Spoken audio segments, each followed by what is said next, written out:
Creo que ya estamos. A ver, Ya, aquí ya dice que se está por transmitiendo en favor, directo. que Ya. no hagan comentarios inadecuados. Voy a checar aquí. Sí, porque luego seguimos platicando de cosas que no se deben de oír en el aire. No, ya estamos. Déjame ver aquí. Dice, ¿qué dice aquí? Que ya estamos al aire.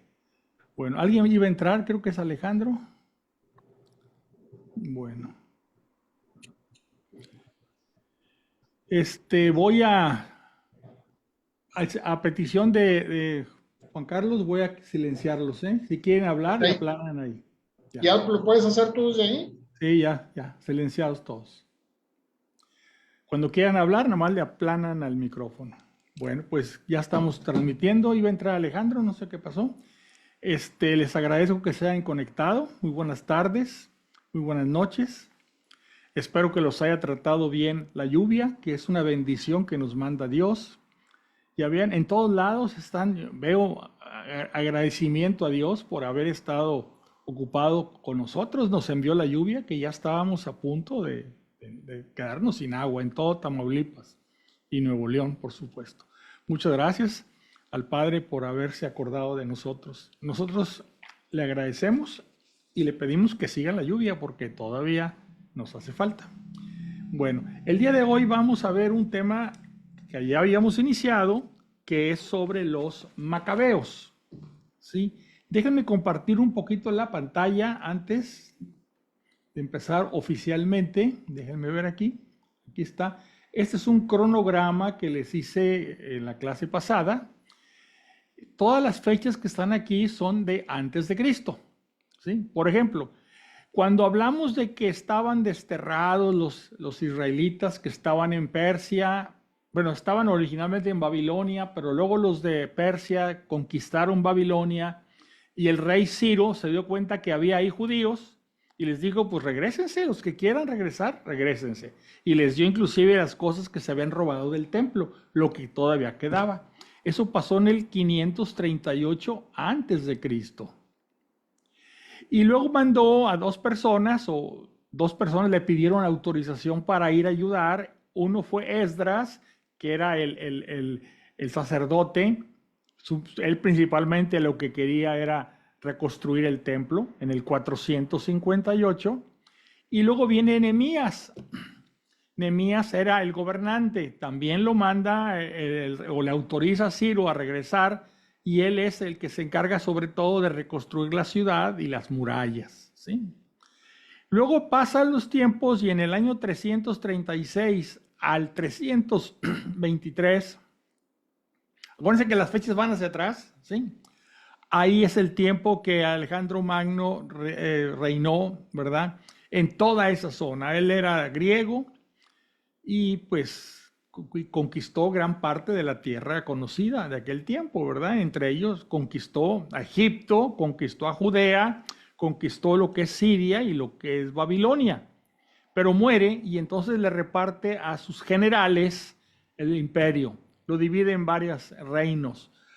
A los Ptolomeos, que así se llaman ese general Ptolomeo, y su descendencia le da Egipto y Judea.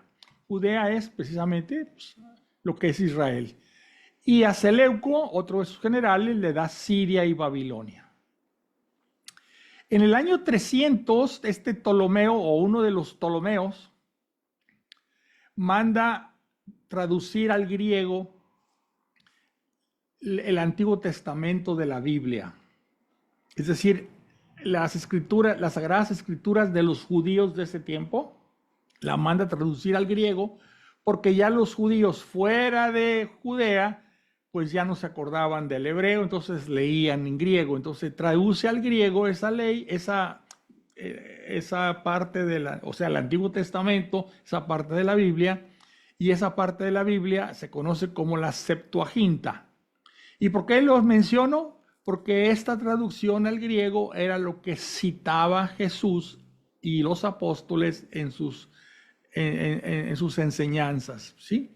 Y esa es la que luego pasa a formar parte de nuestra Biblia católica, cristiana católica, como la parte correspondiente al Antiguo Testamento.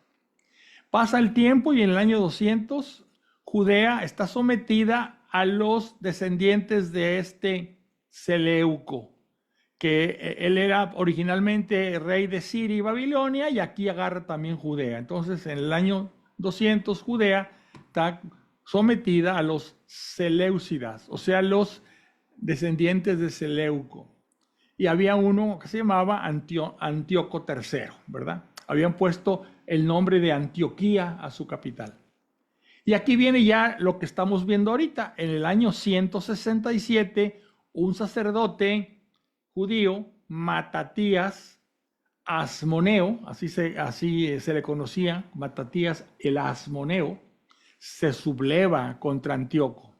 ¿Y qué pasa? Pues empieza la guerra y todos sus hijos, vamos a ver cuántos hijos tiene, o ya lo vimos, tenía 5 hijos. Todos los hijos toman el nombre de Macabeos. ¿Por qué? Porque uno de ellos, el principal, se llamaba Judas y le decían el Macabeo, y por igualar, entonces todos los chamacos, todos los señores, todos los hijos de Matatías se conocían como los Macabeos en el 166. Y luego viene el 134, Judas Macabeo mueren varios hermanos y ahí queda nada más Simón, uno de los hermanos, que también muere en el 134, y un hijo de Simón que se llama Juan y le decían Hircano. Siempre los nombres tenían aparte, como no había apellidos, le ponían un nombre que correspondía al lugar donde había nacido, donde había hecho algo importante, algo. Entonces el último de los macabeos originales, Simón, muere en el 134 y le da el paso a su hijo Juan Hircano. Y ya se acerca poco a poco la fecha en que nace Cristo. En el 64, Roma, por lo pronto, se apodera de Siria, ¿sí?, que está al lado de Judea. Y ya en el 63, de plano, Pompeyo, el César, toma Jerusalén. Y ahí ya los romanos se apoderan de la ciudad, del país. Y no nomás del país, se apoderan de Egipto, de todo. De Egipto, de Judea, de Siria, de Babilonia. Se apoderan de todo. Y esto es al año 63 antes de Cristo. Cuando nace Cristo, pues los que están invadiendo y controlando al país, pues son los romanos, ¿verdad? Y así es. La guerra que estamos viendo de los macabeos, entonces empieza en el 167 antes de Cristo y termina en el 134 con la muerte de Simón y viene Juan Hircano. Aunque Juan Hircano siguió luchando, lo vamos a ver, hasta que llegan los romanos en el 64. Y eso es lo que vamos a ver ahorita. Todo lo que tiene que ver con los macabeos. Bueno, esa es una parte. Segunda parte, pues vamos a decir la oración para que el Espíritu Santo nos ilumine, nos guíe, nos haga entender y podamos compartir. Y también, pues, a todos los que vean el programa. Entonces vamos a ver la oración. Les voy a poner aquí, yo la voy a decir en voz alta. A ustedes les agradecería la dijeran en voz baja, ¿verdad? O en su corazón. Primero nos ponemos en la presencia del Señor, en el nombre del Padre, y del Hijo, y del Espíritu Santo. Ven, Espíritu Criador, visita las almas de tus fieles, llena de la divina gracia los corazones que tú mismo has creado. Tú eres nuestro consuelo, don de Dios Altísimo, fuente viva, fuego, caridad y espiritual unción. Tú derramas sobre nosotros los 7 dones, tú el dedo de la mano de Dios. Tú, el prometido del Padre, pones en nuestros labios los tesoros de tu palabra. Enciende con tu luz nuestros sentidos, infunde tu amor en nuestros corazones y con tu perpetuo auxilio fortalece nuestra frágil carne. Aleja de nosotros al enemigo, danos pronto tu paz, siendo tú mismo nuestro guía, evitaremos todo lo que es nocivo. Por ti conozcamos al Padre y también al Hijo, y que en ti, que eres el Espíritu de ambos, creamos en todo tiempo. Gloria a Dios Padre y al Hijo que resucitó de entre los muertos y al Espíritu Consolador por los siglos de los siglos. Amén. Bueno, les voy a poner un antecedente. Vamos a ver primero, la lectura de hoy empieza en el capítulo 3, versículo 27, pero me voy a ir un poquito antes al capítulo 2 como un antecedente. Permítame, voy a compartir la pantalla.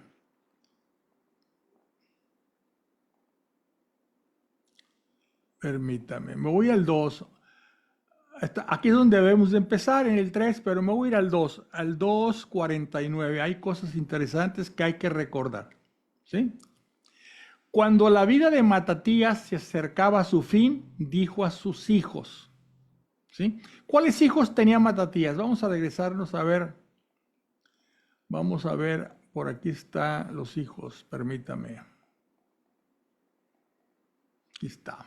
Matatías y sus hijos.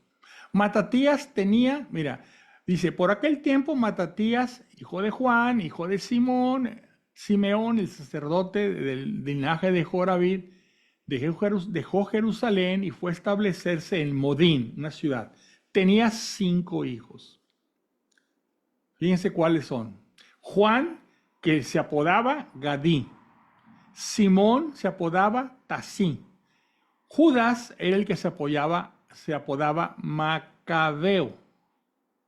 Eleazar, conocido como Abarán, y Jonatán, llamado Afús. 5 hijos. Poco a poco en la batalla van a ir muriendo, porque estuvieron en guerra muchísimos años contra Seleuco y los del imperio sirio, vamos a llamarle, que estaban invadiendo y querían conquistar. Como el que se apoyaba era Judas Macabeo, Judas era el que se apodaba Macabeo y era el más famoso. Pronto a todos los hermanos se les conocía como los Macabeos. Bueno, pero este señor, el papá Matatías, después de mucho combatir y demás, pues se hizo viejo. ¿Y qué pasa?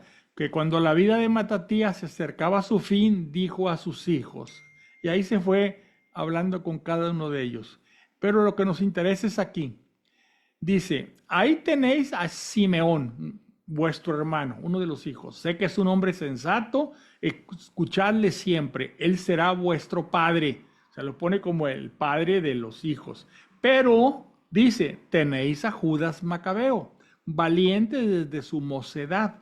Él será jefe de vuestro ejército. O sea, Simeón era como el padre de todos los hermanos, pero Judas era el guerrero. Él dice, el jefe de vuestro ejército. ¿Sí? Bueno. Seguimos. 3:1. Ok. Después de que murió Matatías, dice aquí, ocupó su lugar su hijo Judas, llamado Macabeo. Todos sus hermanos y los que habían seguido a su padre le ofrecieron apoyo y sostuvieron con entusiasmo la guerra de Israel. Y luego viene una elegía que no la vamos a leer. Apolonio. Apolonio era el gobernador ahí todo el mundo era rey, cada pequeña zona de territorio tenía un jefe y era rey, y se coronaban y todo lo que era un pequeñito rey. Bueno, Apolonio era el rey de Samaria. Dice, Apolonio reunió paganos y una numerosa fuerza de Samaria para llevar la guerra a Israel. ¿Sí? Bueno.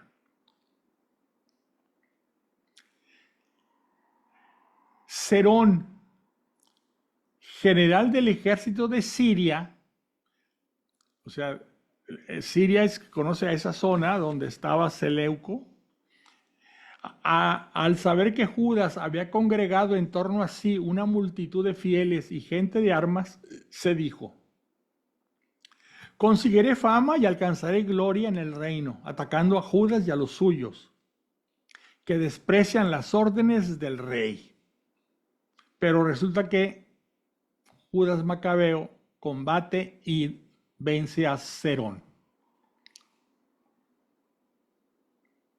Entonces, como se entera el rey de Siria, el Antíoco, se entera de que habían vencido a Serón, que quería conquistar a Judas Macabeo, pero Judas Macabeo le gana. Entonces se entera el rey y dice, el rey Antíoco, y aquí es donde vamos a empezar ya la lectura de hoy, al oír lo sucedido se encendió en violenta ira. Mandó juntar las fuerzas todas de su reino, un ejército poderosísimo. Abrió su tesoro y dio a las tropas la soldada, o sea, el sueldo de un año con la orden de que estuviesen preparadas para cualquier evento. Entonces advirtió que había acabado el dinero del tesoro y que los tributos de la región eran escasos debido a las revueltas y calamidades que él había provocado en el país al suprimir las leyes en vigor desde los primeros tiempos.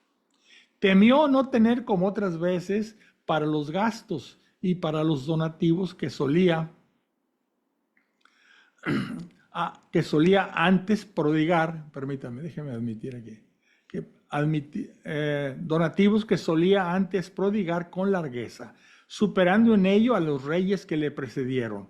Hallándose, pues, en tan grave aprieto, resolvió ir a Persia.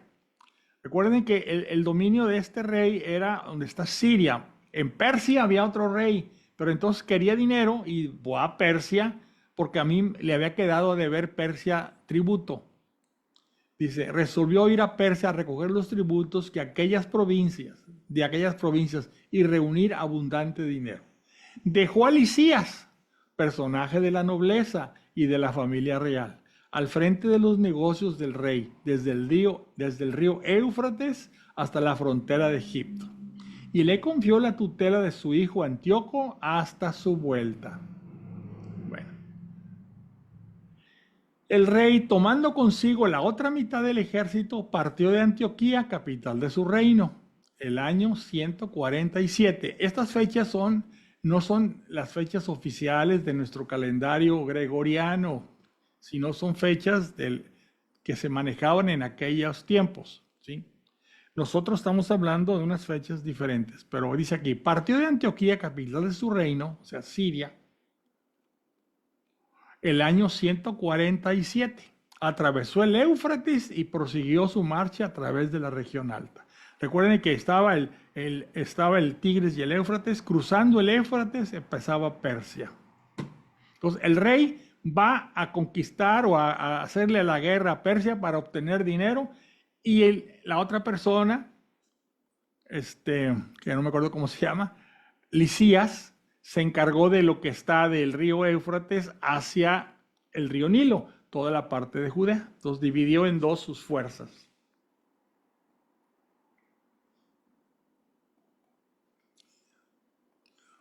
Bueno, Lisías, al que dejó a cargo ahí de lo que es Judea y todo ese territorio hasta llegar al Nilo, eligió a Ptolomeo, hijo de Dorimeo, a Nicanor y a Gorgias, hombres poderosos entre los amigos del rey, y los envió con 40,000 soldados de infantería y 7,000 de caballería a invadir el país de Judea y arrasarlo como había ordenado el rey. Como los de Judas Macabeo habían derrotado al anterior general, ahora viene Lisías y dijo, yo voy a conquistar y voy a arrasar Judea. Partieron con todo su ejército, llegaron y acamparon cerca de Emaús en la tierra baja. Ese Emaús luego va a aparecer en la Biblia. Acuérdense, los discípulos de Emaús. Los mercaderes de la región, al oír hablar de ello, tomaron grandes sumas de plata y oro, además de grilletes, y fueron al campamento con intención de adquirir como esclavos a los israelitas. O sea, querían todos los del general Lisías capturaran, los iban a vender como esclavos y ellos querían comprarlos. Se les unió también una fuerza de Idumea y del país de los filisteos. Judas y sus hermanos comprendieron que la situación era grave. El ejército estaba acampado dentro de su territorio y conocían la consigna del rey de destruir al pueblo y acabar con él. Y se dijeron unos a otros, levantemos a nuestro pueblo de la ruina y luchemos por nuestro pueblo y por el lugar santo, o sea, el templo en Jerusalén. Se convocó a la asamblea para prepararse a la guerra, hacer oración y pedir piedad y misericordia. Pero Jerusalén estaba despoblada como un desierto. O sea, no había gente viviendo en Jerusalén. Entonces, pues, no contarían con ayuda. Dice aquí, ninguno de sus moradores entraba ni salía. El santuario estaba conculcado, o sea, y ya no estaba dando culto, ya no había ahí sacrificios. La ciudadela, que es el extremo más abajo de la ciudad, estaba ocupada por extraños que la habían tomado, convertida en albergue de paganos. Había desaparecido la alegría de Jacob, o sea, de Israel. La flauta y la lira habían enmudecido. Por eso, una vez reunidos, se fueron a Masfá, frente a Jerusalén, porque tiempo atrás había habido en Masfá un lugar de oración para Israel. Había una especie de lugar donde iban los judíos a orar. Ayunaron aquel día, se vistieron de sayal, esparcieron cenizas sobre su cabeza y rasgaron sus vestidos. Desenrollaron el libro de la ley, o sea, lo que conocemos como el Pentateuco nosotros, para buscar en él lo que los paganos consultan a las imágenes de sus ídolos. O sea, así como los paganos van con sus ídolos, ellos consultan el libro de la ley. Trajeron los ornamentos sacerdotales, las primicias y los diezmos, e hicieron comparecer a los nazireos, que habían cumplido el tiempo de su voto. Los nazireos eran gente que hacía un voto y durante ese tiempo no se cortaban el pelo, no tomaban vino y demás. Cuando ya habían cumplido el tiempo que se habían puesto ellos como límite para su voto, pues ya se podían cortar el pelo, etcétera, y tomar vino. Levantaron sus clamores al cielo diciendo: ¿qué haremos con estos? ¿A dónde los llevaremos? Tu lugar santo está conculcado y profanado, tus sacerdotes en duelo y humillación. Ahí están los paganos coaligados contra nosotros para exterminarnos. Tú conoces lo que traman contra nosotros. ¿Cómo podemos resistir frente a ellos si no acudes en nuestro auxilio? Hicieron sonar las trompetas y prorrumpieron en grandes gritos. A continuación, Judas nombró jefes de tropa, jefes de 1000 hombres, de 100, de 50 y de 10, a los que estaban construyendo casas, a los que acababan de casarse o de plantar viñas, y a los cobardes les mandó conforme a la ley que se volvieran a sus casas. Luego se puso en marcha el ejército y acamparon al sur de Emaús. Judas les dijo: preparaos, revestíos de valor y estar dispuestos mañana temprano para entrar en batalla con estos paganos que se han coligado contra nosotros para destruirnos y destruir nuestro lugar santo. Porque es mejor morir combatiendo que quedarnos mirando las desdichas de nuestra nación y del lugar santo. El cielo cumplirá lo que tenga dispuesto. Viene aquí pues la batalla y todo, no los vamos a brincar, son movimientos de soldados para un lado y para otro, atacan y demás, no los vamos a brincar para pasar a los puntos realmente importantes. Aquí son las campañas, aquí es importante. Llegó un momento que Judas venció, logró vencer a sus enemigos y entonces dice: Judas y sus hermanos pensaron que como sus enemigos estaban vencidos, podrían subir a purificar el lugar santo y a celebrar su dedicación. ¿Sí? El lugar santo había que purificarlo porque habían puesto ahí ídolos paganos, lo habían profanado. Entonces había que limpiar y cambiar todo lo que había ahí. Dice así: se reunió todo el ejército y subieron al monte Sión, que es donde está construido la ciudad, ¿verdad? Y por supuesto el templo. Cuando vieron el santuario desolado, el altar profanado, las puertas quemadas, arbustos nacidos en los atrios como en un bosque o un monte cualquiera y las salas destruidas, recuerden que ese había sido reconstruido por Esdras, ¿verdad? Lo habían reconstruido, pues, aquí déjenme ver el calendario que les puse. Permítanme tantito, es que de memoria nada. Aquí está Esdras en el 458, ¿sí? Y ahorita estamos en el 167, ¿sí? Entonces, en ese plazo estuvo el templo. Pero cuando llegan estas personas de Siria, pues destruyen todo, ¿verdad? Como dice aquí. Rasgaron sus vestidos, dieron muestras de gran dolor y echaron cenizas sobre sus cabezas.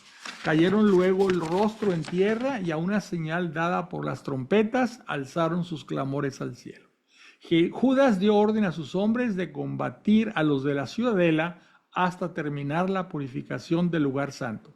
En la ciudadela, que es la punta donde a lo más abajo de Jerusalén, hay un lugar que se llamaba originalmente la ciudad de David, luego se había convertido en un fuerte pequeño o ciudadela, y había enemigos ahí, que aunque ya habían tomado a Jerusalén, en la punta, en la ciudadela, había enemigos.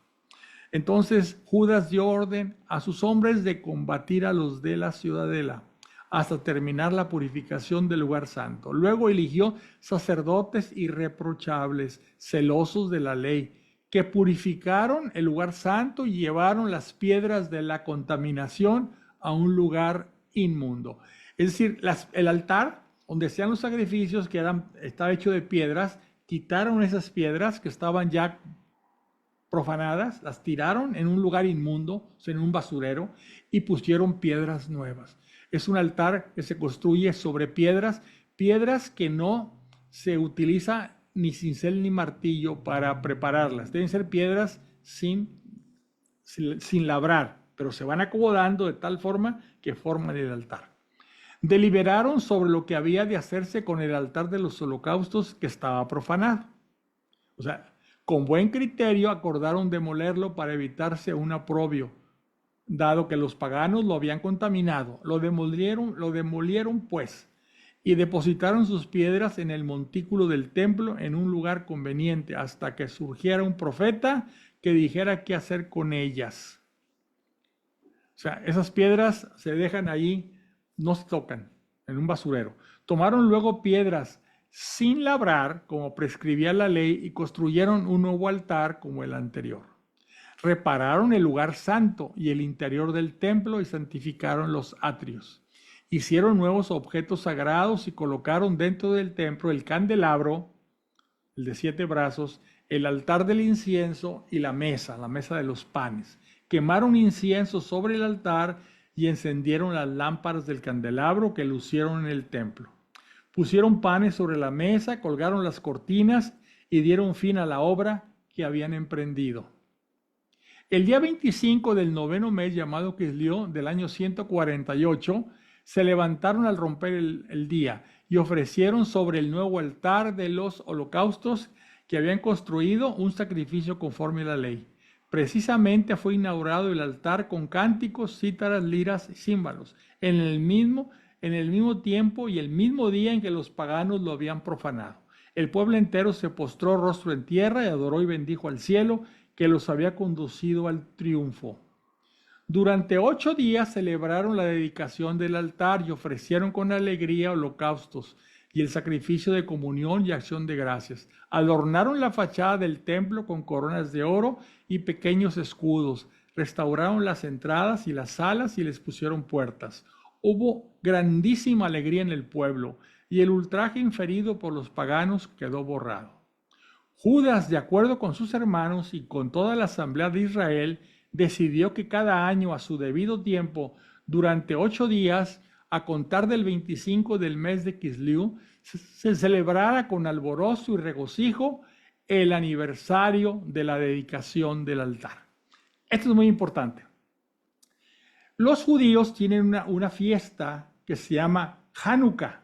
Los que han estado en Estados Unidos saben que los judíos en Estados Unidos, en todo el mundo, pero en Estados Unidos celebran la famosa Hanukkah. Y la Hanukkah es una fiesta donde, a imitación porque así no era originalmente, como queda muy pegada, normalmente queda muy pegada a la Navidad, ¿sí? Porque es en el mes de finales de noviembre, son 8 días, a veces coincide con la Navidad. También los judíos y ahora le dan regalos a sus niños, ¿verdad? Pero es una fiesta judía sagrada que se llama Hanukkah. Ahí acostumbran ellos prender un candelabro. Normalmente la menora o candelabro tiene 7 brazos, 3 para un lado, 3 para el otro y 1 al centro. Bueno, en Hanukkah cambian ese ¿cómo se dice? Ya se me trabó la lengua. Cambian esa menora, así se llama el candelario, y ponen uno, pero en lugar de tener 7 brazos, tiene 8 brazos. ¿Sí? Es más, tiene uno al centro, 4 de un lado y 4 del otro, sería 9. Y lo prenden. Cada día de la fiesta, dura 8 días, van prendiendo una de las lamparitas. El candelabro tiene lamparitas o velas y van prendiendo todos los días una hasta llegar a las 8. Es una costumbre que viene de una tradición judía que cuentan que cuando iban a prender el candelario, el candelabro, déjame buscarlo por aquí.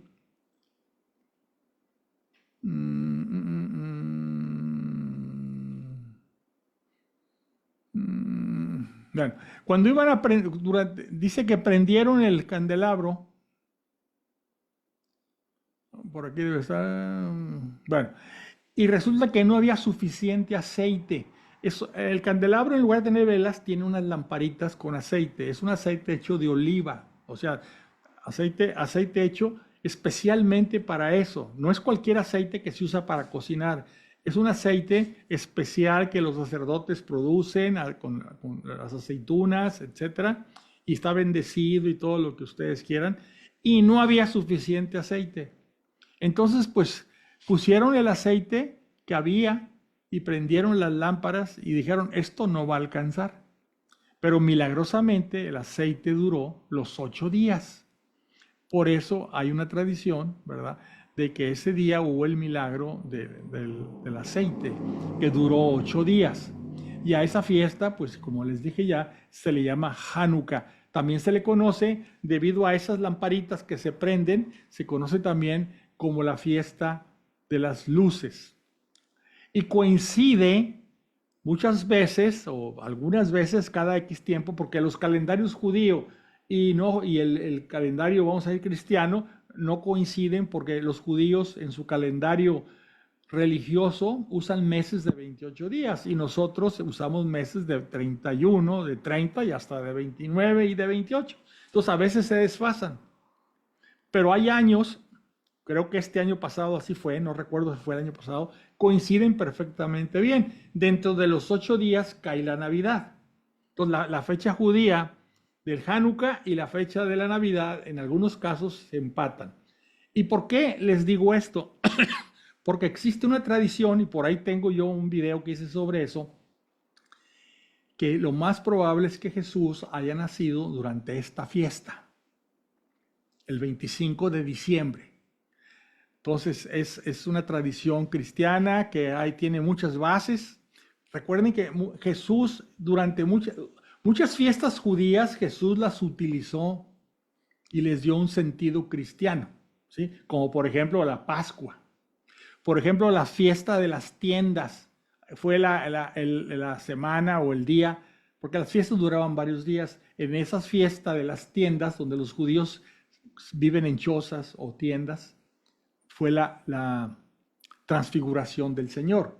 Por eso dice Pedro, Señor, si quieres, hacemos 3 cabañas, porque tenían que dormir en cabañas fuera de los edificios para celebrar la fiesta de las tiendas. Por eso Jesús muere el día que se está celebrando la Pascua, ¿verdad? Por eso el Espíritu Santo viene en la fiesta de Pentecostés. Son fiestas judías que se le está dando un sentido cristiano, ¿sí? Bueno, aquí es la fiesta de dedicación del altar. Se conoce como Hanukkah y fue donde también sucedió el milagro del aceite. Por aquel tiempo levantaron en torno al monte Sión altas murallas y fuertes torres. No fuera que otra vez se presentaran como antes los paganos y lo pisotearan. Puso Judas ahí una guarnición que lo defendiera y para que el pueblo tuviese una fortaleza frente a Idumea. Fortificó Bet-Sur. Bueno, seguimos.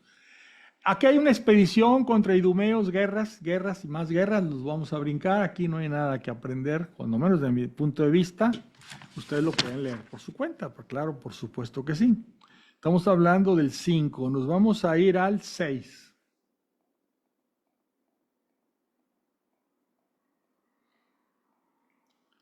Son guerras, cómo van, cómo vienen, cómo se atacan, cómo se matan entre ellos y demás. Bueno, el rey Antíoco, que era el rey de Siria, contra el cual estaba luchando Macabeo, Judas, el rey Antíoco en su recorrido por la región alta tuvo noticias de que había una ciudad en Persia llamada Elimaida, famosa por sus riquezas, su plata y su oro. Recuerden que este Antíoco no tenía dinero y andaba desesperado buscando dónde conseguir dinero. Tenía un templo rico en extremo donde se guardaban armaduras de oro, corazas y armas dejadas ahí por Alejandro, hijo de Filipo, rey de Macedonia. ¿Cuál Alejandro? Pues Alejandro el Grande, conquistador, ¿verdad? Que era hijo de Filipo y había sido rey de Macedonia, lo que es en la parte norte de lo que es Grecia, que fue el primer rey de los griegos. Allá se fue con intención de tomar la ciudad y entrar a saco en ella, pero no lo consiguió porque los habitantes de la ciudad, al conocer sus propósitos, le ofrecieron resistencia armada y tuvo que salir huyendo y marcharse de ahí con gran tristeza para regresar a Babilonia. Todavía se hallaba en Persia cuando llegó un mensajero anunciando la derrota de las tropas enviadas a la tierra de Judá, las que mandó Lisías, su general que había dejado ahí. Lisías, en primer lugar, había ido al frente de un poderoso ejército, pero había tenido que huir ante los judíos. O sea, lo derrotan por un lado a Antíoco en Persia y a Lisías lo derrota Judas Macabeo en Judea. Estos se habían crecido con las tropas y los muchos despojos tomados a los ejércitos vencidos. Habían destruido la abominación levantada por él sobre el altar de Jerusalén. O sea, el ídolo que había puesto en el templo judío, que es la abominación, había sido sacado de ahí. Ya ustedes vieron cómo se había reconstruido el templo y se había purificado y se había vuelto a dedicar. Habían rodeado de altas murallas como antes el santuario, así como Bet-Sur, ciudad del rey. Ante tales noticias quedó el rey consternado, presa de intensa agitación, y cayó en cama enfermo de pesadumbre por no haberle salido las cosas como él quería. Ahí permaneció mucho tiempo, renovándose sin cesar su profunda tristeza, hasta que sintió que se iba a morir. ¿Sí? Entonces, pues, empieza él a hacer ahí, se empieza a echar la culpa que yo hice cosas malas, etc. Dice, reconozco que por esta causa me han sobrevenido los males presentes y muero de inmensa pesadumbre en tierra extraña. Y se muere, lleno de pesadumbre por todo el mal que había hecho y lo que le había salido mal. Se recrimina, no lo voy a leer todo eso, pero muere. Llamó luego a Filipo, bueno, está a punto de morir, perdónenme. Llamó luego a Filipo, uno de sus amigos, y lo puso al frente de todo su reino. Le entregó su diadema, sus vestidos y su anillo, encargándole que educara a su hijo Antíoco, que había dejado con Lisías allá en Judea, y lo preparara para que fuese rey.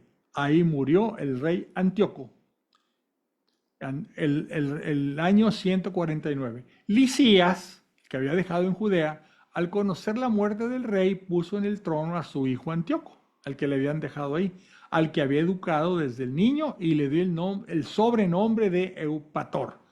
Como les digo, todos tenían el nombre y el sobrenombre. Aquí era Antíoco Eupator, para diferenciarse del montón de Antíocos que había habido antes.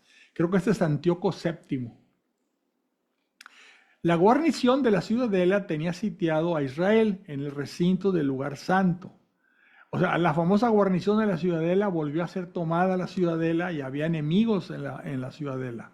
La guarnición de la ciudadela tenía sitiado a Israel en el recinto del lugar santo y buscaba siempre ocasión de causarle mal y de ofrecer apoyo a los paganos. O sea, Jerusalén se podría decir que estaba dividida en dos. En la ciudadela había enemigos y los judíos estaban en el monte donde está el lugar santo, que es el monte Moirá. Y se peleaban entre ellos. Resuelto Judas a exterminarlos, a los de la ciudadela, convocó a todo el pueblo para sitiarlos. El año 150, una vez reunidos, comenzaron a sitiar la ciudadela y construyeron plataformas de tiro e ingenios de guerra. Pero algunos de los sitiados lograron romper el cerco y juntándoseles otros de entre los impíos de Israel, acudieron al rey para decirle: ¿hasta cuándo vas a estar sin hacer justicia y sin vengar a nuestros hermanos? Nosotros aceptamos de buen grado servir a tu padre, seguir sus órdenes y obedecer sus edictos. Esta es la causa por la que nuestros conciudadanos se nos muestran hostiles. O sea, los que estaban en la ciudadela, que fueron ante el rey, y los otros judíos, que eran de parte de Judas Macabeo, estaban en el lugar santo, la explanada del templo y ese monte. Han matado a cuantos de nosotros han caído en sus manos y nos han arrebatado nuestras haciendas. Pero no solo han alzado su mano sobre nosotros, sino también sobre todos tus territorios. Precisamente ahora tienen puesto cerco a la ciudadela de Jerusalén con intención de tomarla y han fortificado el santuario y Bet-Sur. Si no te apresuras a atajarles, se atreverán a más y ya te será imposible contenerlos. Y aquí viene el Antíoco que decíamos, es Antíoco V. Al oírlo el rey montó en cólera y convocó a todos sus amigos, capitanes del ejército, comandantes de la caballería, etc. Le llegaron tropas mercenarias de otros reinos y de las islas del mar. Sus fuerzas se componían de 100,000 infantes, 20,000 jinetes, 32 elefantes adiestrados para la guerra. Vinieron por Idumea, se pusieron cerco a Bet-Sur y la atacaron durante mucho tiempo, valiéndose de ingenios de guerra. Pero los sitiados, en salidas que hacían, se los quemaban y peleaban valerosamente. Entonces Judas partió de la ciudadela y acampó en Bet-Zacaría, frente al campamento real. El rey se levantó de madrugada y puso en marcha el ejército con todo su ímpetu por el camino de Bet-Zacarías. Los ejércitos se dispusieron a entrar en batalla y se tocaron las trompetas. A los elefantes les habían mostrado zumo de uvas y moras para prepararlos al combate. Las bestias estaban repartidas entre las falanges. 1,000 hombres con cota de malla y casco de bronce en la cabeza se alineaban al lado de cada elefante. Además, con cada bestia iban 500 jinetes escogidos, que estaban de donde el animal estuviese y lo acompañaban a donde fuese sin apartarse de él. Cada elefante llevaba sobre sí sujeta con cinchas una torre fuerte de madera como defensa y 3 guerreros que combatían desde ella, además del conductor. Perdón. Descansito.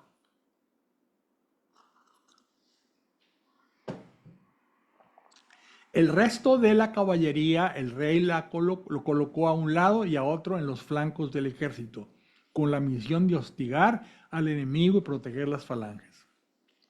Y aquí viene toda la parte de la guerra, no creo que, ¿verdad? Dice aquí, los judíos al fin, viendo la potencia del reino y la impetuosidad de sus tropas, cedieron ante ellas. Era demasiado fuerte el ejército que traía este rey Antíoco y cedieron.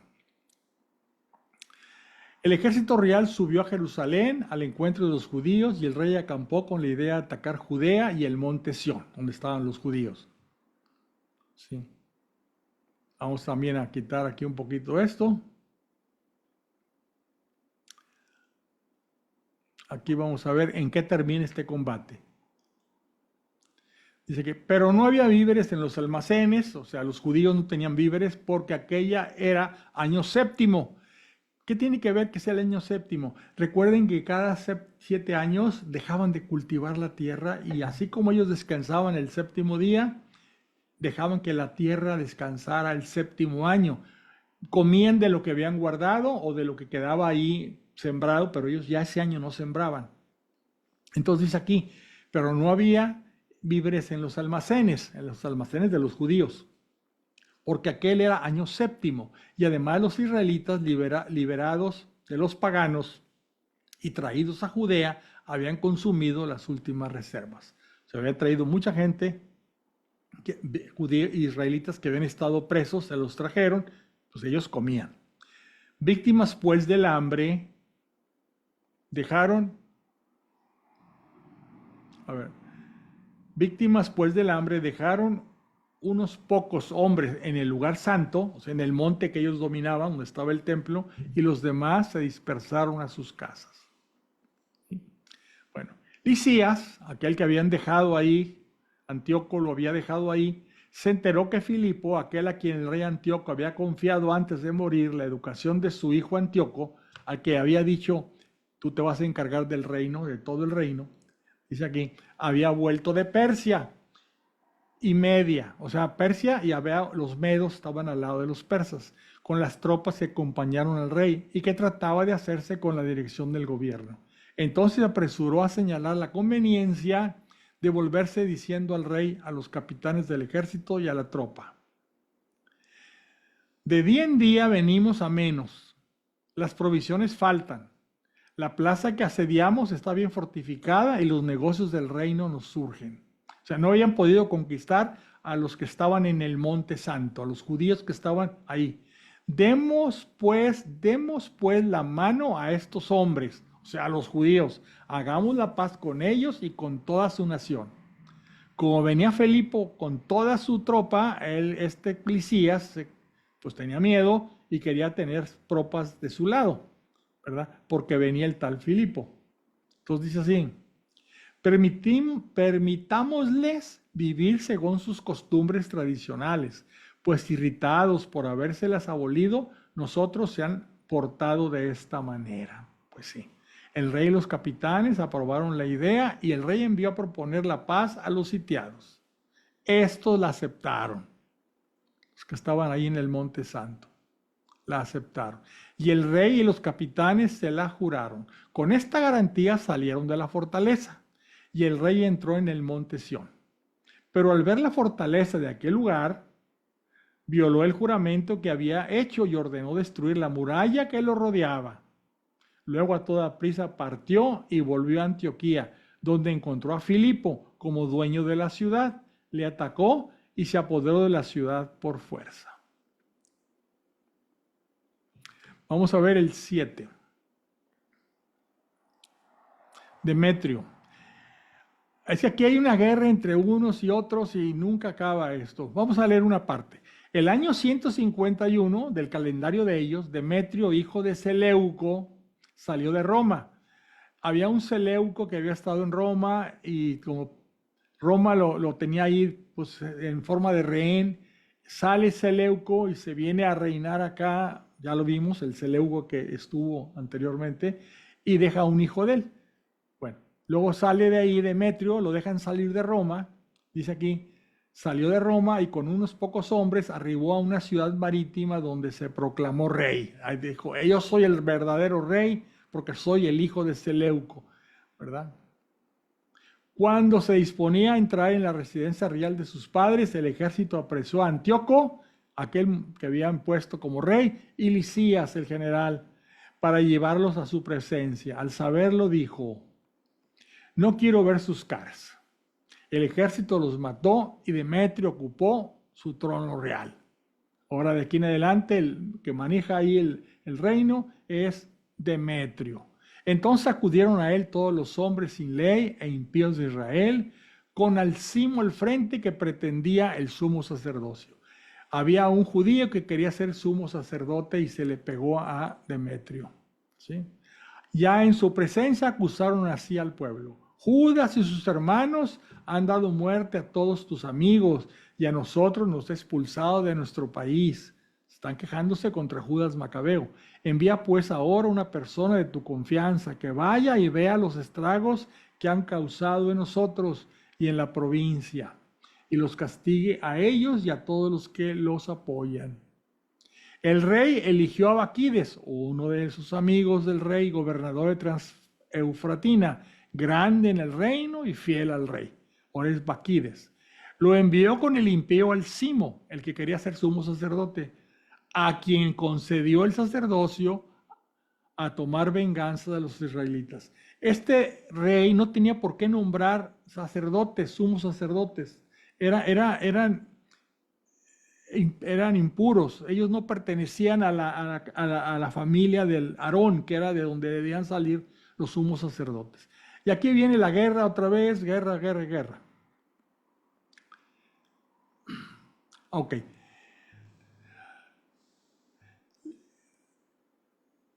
Llega el momento en que los israelitas quieren pedir la paz o les ofrecen la paz. Y dice aquí, los asideos eran los primeros entre los israelitas en pedirles la paz. ¿Quiénes son los asideos? Ya lo dijimos en una ocasión, eran los piadosos. De los asideos, de ahí salen los fariseos y los esenios. Son sectas judías. Primero eran los asideos, piadosos, y más adelante con el tiempo se dividen en dos, en fariseos y esenios.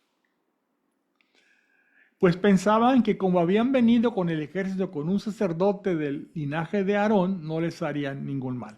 Ellos creían que ese Álcimo, que se había nombrado sacerdote, o lo habían nombrado sacerdote, que pertenecía al linaje y por lo tanto estaban protegidos, pero no es cierto.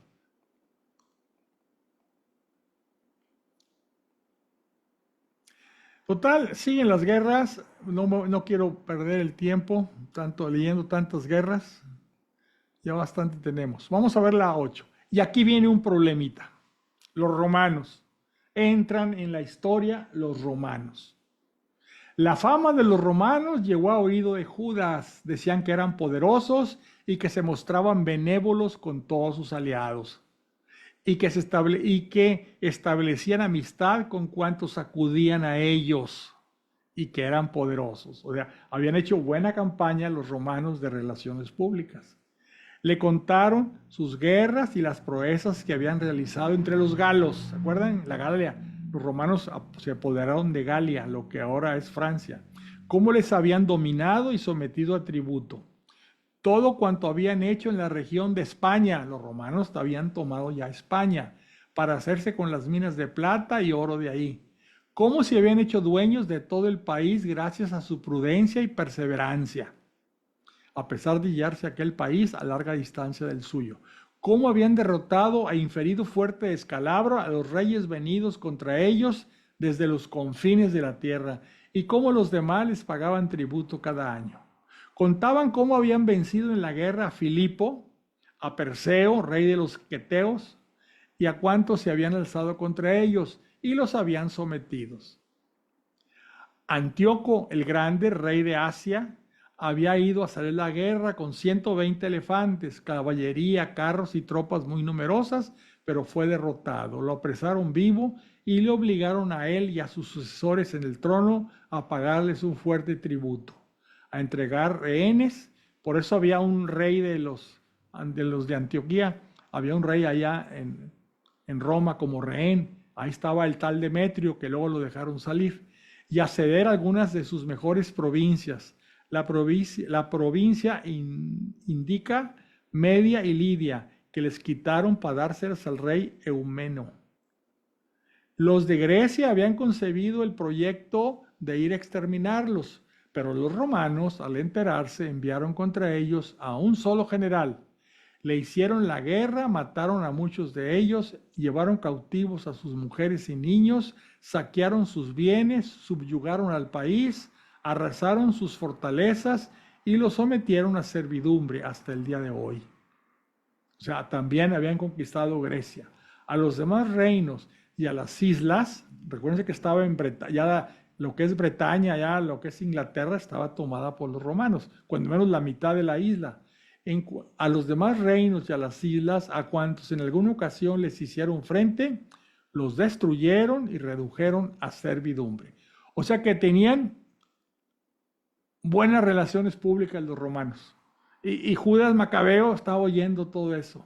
En cambio, a sus amigos y a los que en ellos buscaron apoyo, les mantuvieron su amistad.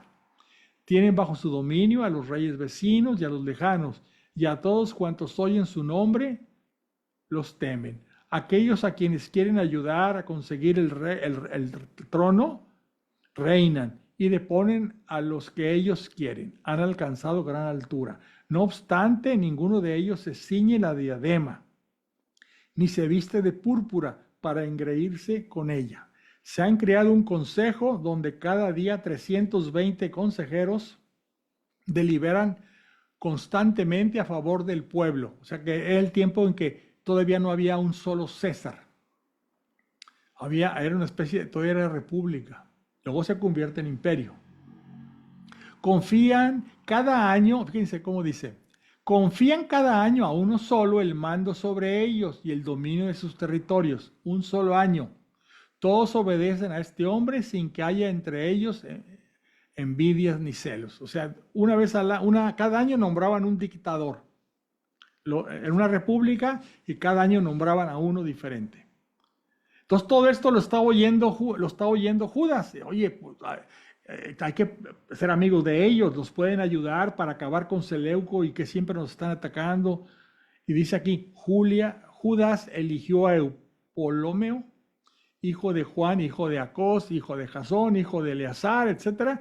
Y los envió a Roma a concertar amistad y alianza. Error, error, error. Para ver si se sacudían de encima el yugo de los griegos. Recuerden, todo el que no fuera judío, ellos le decían griego, que tenían a Israel sometido a la servidumbre. Error, error, error. Partieron pues para Roma y luego de un larguísimo viaje entraron en el consejo de los romanos, donde tomando la palabra dijeron: Judas, llamado Macabeo, sus hermanos y el pueblo judío nos han enviado donde vosotros para concertar alianza y paz, y para que nos inscribáis en el número de vuestros aliados y amigos. La propuesta les pareció bien. Y luego dice, esta es la copia de la carta que enviaron a Jerusalén, los romanos, grabada en planchas de bronce para que les sirviese ahí de documento de paz y alianza. Y este es el documento con el cual se hace la alianza entre judíos y romanos. Está interesante leerlo, lo voy a leer, no es muy largo. Felicidad a los romanos y a la nación de los judíos, por mar y tierra para siempre. Lejos de ellos la espada y el enemigo. Pero si le sobreviene una guerra primero a Roma o a cualquiera de sus aliados en cualquier parte de sus dominios, la nación de los judíos luchará a su lado, según las circunstancias se lo dicten, de todo corazón. No darán a los enemigos, ni les suministrarán trigo, armas, dinero, ni naves.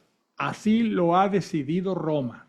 Guardarán sus compromisos sin recibir compensación alguna.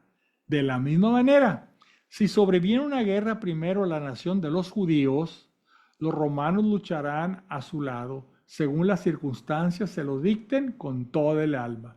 No darán a los combatientes trigo, armas, dinero ni naves. Así lo ha decidido Roma. Guardarán sus compromisos sin dolo. En estos términos se han concertado los romanos con el pueblo de los judíos. Si posteriormente unos y otros deciden añadir o quitar algo, lo podrán hacer a su agrado. Y lo que añadan o quiten será valedero. Hagan de cuenta los tratados actuales de la OTAN, vamos a decir, ¿no? Si me atacan, tú me defiendes. Si te atacan, yo te defiendo. En cuanto a los males que el rey Demetrio, el rey que estaban luchando contra ellos, les ha causado, le hemos escrito diciéndole: ¿por qué has dejado sentir tu pesado yugo sobre nuestros amigos y aliados los judíos? O sea, no te metas con ellos, que ya son mis aliados. Si vuelven a quejarse de ti, nosotros les haremos justicia y te combatiremos por tierra y mar. Por mar y tierra. Y aquí lo vamos a dejar, pero fíjense qué interesante ha estado esto. Permítanme.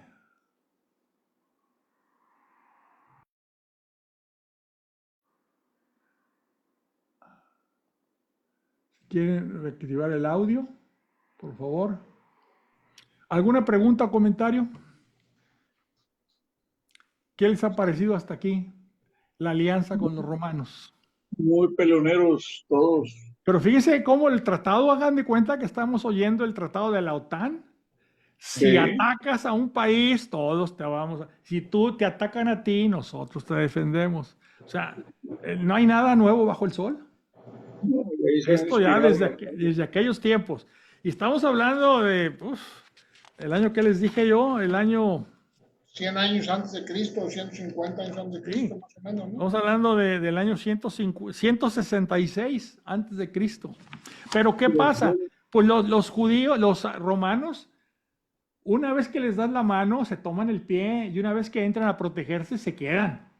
Se parecen a ciertos países de estas épocas, ¿no? Le abre la puerta, un país le abre la puerta a los rusos y se meten los rusos y ya no los puede sacar. O los americanos también, todos. O sea, están siguiendo las mismas tácticas de hace 2166 años, ¿verdad? Pero en fin, así está. Bueno, espero que les haya gustado. Vamos a quedarnos aquí. Sigue muy interesante.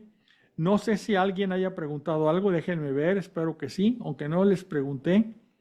Vamos a ver si alguien quiere comentar algo. Aquí estoy viendo. Hay dos comentarios o saludos. Buenas noches, Lulú Pérez Soto y Arturo Lara. Si no me equivoco, Macabeos 1 y 2 es la reconstrucción del templo y la reunión de los judíos que veo que estaban dispersos. Espérame. Incluso había judíos en Egipto. Veo la influencia de los persas, griegos y romanos. Judas de Macabeo, le veo su fuerte influencia para rescatar no solo el templo, sino también con el rescate de la ley, incluso escrita en griego. Entiendo que todas estas guerras en los macabeos son luchas para defenderse de todos aquellos que querían eliminar a los judíos. ¿Es correcto? Sí, los macabeos estaban defendiendo de los pueblos, sobre todo de los sirios, el rey Seleuco y sus sucesores. Pero pues al no poder triunfar, porque eran pocos y débiles frente al gran imperio de los Seleucidas o Seleucos, ¿qué hacen? Van y piden ayuda a los romanos. Y fue un gran error, lo van a ver más adelante. ¿Por qué? Porque ya no van a poder quitárselos de encima a los romanos. Bueno, pues yo les agradezco, se hayan conectado, espero que les haya interesado. A partir de este lunes al otro empezaremos con el capítulo 9, que es cuando muere Judas Macabeo. ¿Qué pasa? Porque pues no va a durar siempre Judas. Judas Macabeo muere. ¿Qué pasa después de la muerte de Judas Macabeo? Entonces lo que vamos a ver el próximo, de este lunes al otro. El lunes que entra en el Nuevo Testamento iniciaremos el libro del Apocalipsis. ¿Verdad? Ya acabamos todas las epístolas que se llaman católicas, llegamos a la última, la de Judas, y ahorita vamos a entrar con la del libro de los Macabeos. Entonces los invito el próximo lunes y los invito el siguiente lunes, ¿sí? Pues les agradezco a todos, les deseo paz y bien y les pido que sigamos orando por el hijo de Juan Carlos. Muchas gracias. Hasta luego, buenas noches. Noches.